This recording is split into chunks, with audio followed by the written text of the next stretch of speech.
The question is if conventional loan is the good choice for first-time home buyers. But first, let's hit it.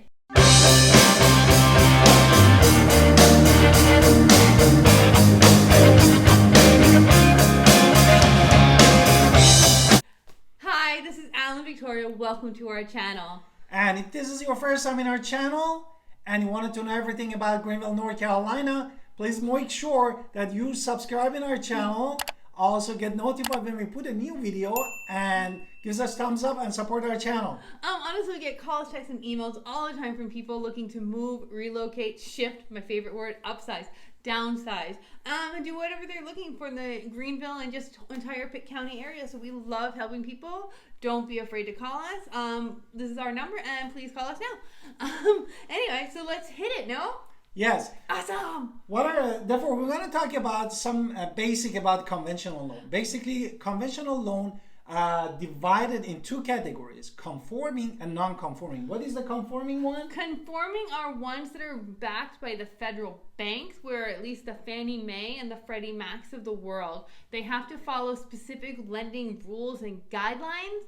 And anything else you want to add with that? Did I get it? Basically, Fannie Mae is the Federal National Mortgage Association, and what is the Freddie Mac? Freddie Mac is a Federal Home Loan Mortgage Corporation. Okay, also, just to throw in, there are non-conforming loans as well. These are not federally backed. They are not run by the Federal National Mortgage Association. These are just run by banks, and they are on their own with that one. So we're going to talk more about the conforming ones, which is what most people actually have. Aren't most videos around on YouTube right now all about the FHA and FHA because people have 580 credit score? But the truth is, most people have conventional loans. And there's just not enough many videos on conventional. So we thought, let's explain conventional because that's what everybody uses. Therefore, how conventional basically works. Right. Basically, you're going to go with the private lenders like credit unions, no? Your bank. Your banks, and what else? Your federal financial institution. Financial institution. But we're talking any of your banks. It can be your local bank that you love. It can be Wells Fargo, Chase. It can be the local credit union. It's any sort of place where you bank and have your money there. They already have all your information anyway. And let's be honest, you already bank there. So getting your mortgage or from a mortgage broker, they're still dealing with banks who are giving out these type of loans. Okay. In general, conventional loan, do they provide any perks? They don't give perks like the government loans to where we're talking about like down payment assistance, but you can use those. Sometimes you can have matching down payment assistance. Sometimes the place that you're offering your seller's credits, you are buying new construction, maybe there's some credit if you're using their institution. So there are some places where you can get some credits, but generally speaking, no, conventional is not a place where you're getting lots of done. What are the benefits though? Well, the benefits are what they are basically no down payment, no? Right.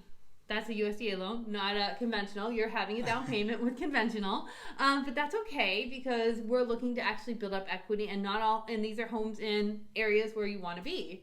Our low credit requirement, low credit score. Right, requirement. those are different. That's where the FHA and the plethora of videos on FHA are. Here, you have to have a specific credit requirement, which is, what is that number? Basically, you need a minimum of 620. Right, and then you might also have to have mortgage insurance, but unlike FHA, if you are going at that 3% or 5%, it can eventually go away. So there is a major difference between conventional and FHA right there when we're talking about PMI. And we're going to get into more PMI in a second, I believe. Therefore, basically, your interest rate depends on what? The credit score. Right. And what else? The overall credit history. Right. No? And don't you also need, just as a thing, employment? Your employment doesn't have to be in the same job. It typically doesn't have to be in the job. It has to be in the same industry. So as long as it's in the same industry and you've moved around in the same industry, it doesn't really matter. That's fine for conventional. Exactly. Now, one of the confusing part is the down payments, no? Absolutely. That many people that have issue with this because with FHA you have 3.5%. 3.5%, right. And here you can go as low as how much? 3%, so it's actually lower. You are showing up with 3% as low as, but it can be whatever you want. 3%, 5%, 10%, whatever, 15%, 20%, even 50%. So you can put whatever percent down as possible with conventional. Also, what? It's still around the country. You can find 100% financing in some companies that they offer 100% financing. Right, that's nice. Also, I want to mention that if you're looking for a vacation home, this is where you're going conventional. Why? Because again, you're not going to be spending all of your time there. They understand that, so they're again basing on your credit history, and your percentages that you can put down. So down payment is going to be 3% on your first home, in your primary home. It can be, I think it's 20% for your secondary homes, just as a secondary thing. Anyway, what are the advantages? Well, basically, before we jump to the advantages, I wanted to mention that also you have a private mortgage insurance, Right. or PMI, that this kicks in if you don't put 20% of the sales price down. Right. No? But the second you get that 20%, wipe it away. So you do have a way to get rid of it. So that is amazing and very much different from the other type loans, especially with conventional. Therefore, as my wife said, it's good to know some advantages, pros and cons. Oh, and I also want to quickly mention, you can choose how long you want to pay. You can get into a 10-year, 15-year, 20-year, 30-year term. You are not stuck with a 30-year term for conventional. And also the PMI, that's what I forgot. This PMI depends on the bank. It goes from 0.3% to 1.5% of the sales price. Yeah, and it's going to be there already. So what are the advantages? Now we're going to get into those advantages, huh? Therefore, lower interest rate. No, Hey. one of the advantages is lower interest rate. Which means more shopping for a house, bigger house. You do have to have credit worthiness. So we're not talking about 580s. We are talking 620. So your credit has to be qualifying. And what else? You have to have a down payment, no? Yes. Down payment, as we said, we can go as low as 3%. Right, and then again, PMI can go away, which is a great benefit. Also, because of these benefits and your credit, you might get into a higher loan, which is amazing. You can go into other types of loans as well too. Say we're talking about jumbo loans, or maybe you're going between houses and you need some sort of bridge, or there's basically a lot of options here that you have with conventional. Therefore, more flexibility. This is another advantage of the basically conventional loan. Right. So again, I love flexibility. You can, play with it. And if you want to buy a house that's, more or less, you're just going to talk to your bank, and it's not a whole other application. It's talk to your banker and see what we got. PMI gives us, again, more flexibility because it doesn't have to follow strict guidelines, and it's not there from forever. the government. Right. And it's easier to find conventional loans, to be honest. You can go to multiple banks. They are flexible with their down payments and their term limits. So those are all amazing items. Therefore, now let's hit the cons of the conventional loan. As my wife said, you need minimum of 620, no? Right, so the higher credit score is going to kick a lot of people out. Also, you are typically showing up with a down payment, so we're not talking about a lower interest rate. You might get a lower interest rate, but you are coming in with some sort of down payment. It's not free. And there's typically rules, no? Exactly, there's a rule. Therefore, it's what else that we can say about the cons? Okay, so when you're going through underwriting, you're going to be scrutinized more closely. I mean, at one point on day 20 of getting our own mortgage, they were like, oh, we need your marriage license, because they want just all of your documentations that you just have to have out there. So you're getting very scrutinized, and you have to give a lot of paperwork to said bank in order to go through that underwriting. How do I qualify for a conventional loan? Therefore, as we said, as a first-time home buyer or home buyers, you need at least minimum 620 credit score, no? And then what do you need? I need that 620, and then I have to make sure I don't have any late payments, that I have been saving for that down payment. And I also want to point out that if there is some sort of state or national program where they are giving down payment assistance for all types of loans, this will qualify typically with here as well. So if there is some sort of program that is out there for first-time home buyers and you qualify for that program, it can be added or part of the conventional loan. So it is not like you have to pick FHA in order to get these down payment assistances. What about bankruptcy though? Let's go into that bankruptcy. Bankruptcy. Basically, bankruptcy, we have couple bankruptcy. One of them is Chapter 7. Therefore, if you face Chapter 7 bankruptcy in your previous, don't get scared, because if you repay your that Chapter 7 bankruptcy after 2 years, you and might. Is it 4 years for Chapter 7? And Chapter 13. I made a mistake. Chapter 13. You need 2 years after your repayment. In Chapter 7, you need 4 years. Right. So after have been discharged.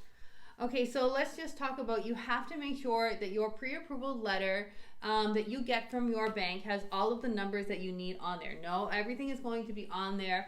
All the conditions that you need to meet have to be on there. It is very, very official of what you have to do in order to get that loan. And they tell you straight up, like, you must show your W-2 right before we close on this home. I'm not your W-2, your pay stub. So they might want you to give your last pay stub that you have before closing on the house. It can be all sorts of things. It can be your tax returns. It can be your pay stubs. It can be your financial situation. It can be your bank statement. It can be your bank account information. So it can be all sorts of things. So be prepared to give them whatever it is that they need. What about, what can I shop for the best bank? Exactly. If you have a pre-approval in your hand, that is the time that really we come to the play and we help you to shop. Right, but if you are also looking at a bank, I do recommend going to more than one bank. Different lenders give you different things. So if you are going to get a bank loan at this point and you've already had somebody check your credit, I would have your credit checked again by somebody else and get a different opinion. They might give you a different number. And how do they kind of base this number on? What are they basically checking besides our credit? Basically, what the credit is? No, the debt. No? Aren't they checking? Yes.